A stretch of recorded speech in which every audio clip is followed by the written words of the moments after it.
Bismillahirrahmanirrahim. Assalamualaikum warahmatullahi wabarakatuh. Sebelumnya, perkenalkan nama saya Mawaddah dengan NIM H052338 dari kelas PGSDE Angkatan 2023. Nah, pada kesempatan kali ini saya akan menjelaskan mengenai 5 materi yang telah dipresentasikan pada pertemuan sebelumnya. Nah, adapun materi yaitu yang pertama, hakikat pembelajaran kelas rangkap. Yang kedua, model pengelolaan dan pembelajaran kelas rangkap. Yang ketiga, penataan ruang kelas. Yang keempat, pengelolaan materi. Dan yang terakhir adalah disiplin kelas. Pengertian pembelajaran kelas rangkap. Hakikat pembelajaran kelas rangkap atau PKR adalah suatu bentuk pembelajaran di mana seorang guru mengajar di satu ruang kelas atau lebih secara bersamaan menghadapi 2 atau lebih tingkat kelas yang berbeda. PKR juga berarti mengajar murid-murid dengan kemampuan belajar yang beragam. Nah, adapun prinsip-prinsip yang mendasari PKR. Yang pertama adalah keserempakan kegiatan pembelajaran. Yang kedua, kadar waktu, keaktifan akademik atau WKA tinggi. Yang ketiga, kontak psikologis guru dan murid yang berkelanjutan. Dan yang terakhir adalah pemanfaatan sumber secara efisien. Pengertian model PKR.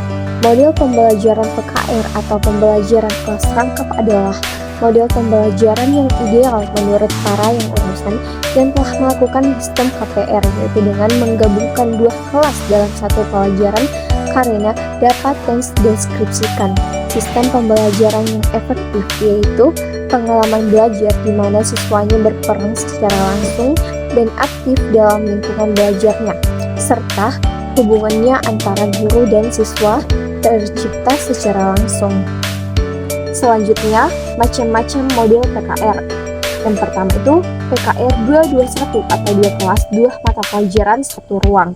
Yang kedua, PKR 222, 2 kelas, 2 mata pelajaran, 2 ruang. Dan yang ketiga, PKR 333, 3 kelas, 3 mata pelajaran, dan 3 ruang. Dan yang terakhir adalah PKR 331, 3 kelas, 3 mata pelajaran, dan 1 ruang. Selanjutnya, pengertian penataan ruang kelas. Penataan ruang kelas, salah satu unsur dari pengelolaan kelas adalah penataan kelas. Penataan kelas memerlukan perhatian dan perencanaan yang sungguh-sungguh dalam proses pembelajaran, yaitu penataan ruang, pengaturan zona, dan penataan pajangan. Nah, adapun hal-hal yang perlu diperhatikan dalam penataan ruang kelas. Yang pertama adalah daerah pajangan, yang kedua kemudahan bergerak, yang ketiga sinar atau cahaya, yang keempat panas dan ventilasi, yang kelima papan tulis, yang keenam bangku dan kursi, dan yang ketujuh meja guru, dan yang terakhir adalah sudut aktivitas. Inti dari pengelolaan kelas adalah kemampuan guru menata zona ruang kelas, antara lain yang berhubungan dengan meja, papan tulis, sumber belajar, tempat penyimpanan bahan dan alat, dan pajangan kelas, memanfaatkan hasil karya murid untuk dipajangkan, dan ini akan meningkatkan karsa dan karya murid. Nah, pengertian pengelolaan murid. Pengelolaan murid adalah seluruh proses kegiatan yang direncanakan dan diusahakan secara sengaja serta pembinaan secara kontinu terhadap seluruh peserta didik dalam lembaga pendidikan yang bersangkutan agar dapat mengikuti proses belajar mengajar dengan efektif. Dalam rangka memanfaatkan tutor, langkah-langkah berikut menjadi sangat penting, yaitu yang pertama, melakukan perencanaan yang meliputi menetapkan tujuan yang akan dicapai, menentukan siapa yang akan ikut tutorial, menentukan tempat tutorial, penjadwalan tutorial, menetapkan materi yang diberikan dalam tutorial. Dan yang kedua adalah melatih tutor, dan yang ketiga adalah melakukan pengawasan dan evaluasi. Selanjutnya, pengertian disiplin kelas. Disiplin kelas adalah keadaan tertib di dalam kelas yang diwujudkan dengan taat kepada tata tertib yang ditetapkan oleh guru dan siswa. Disiplin kelas bertujuan untuk menegakkan standar kelas, meminimalkan gangguan, dan memaksimalkan pembelajaran.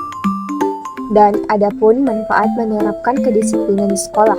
Yang pertama adalah pembentukan karakter, yang kedua persiapan untuk masa depan, dan yang terakhir adalah menciptakan lingkungan belajar yang efektif. Dan yang terakhir adalah contoh disiplin sekolah bagi guru. Yang pertama adalah datang ke sekolah lebih awal, kedua berpakaian rapi dan sopan, ketiga memulai dan mengakhiri pelajaran tepat waktu, yang keempat menerapkan peraturan di kelas, dan yang terakhir adalah adil menegakkan kedisiplinan.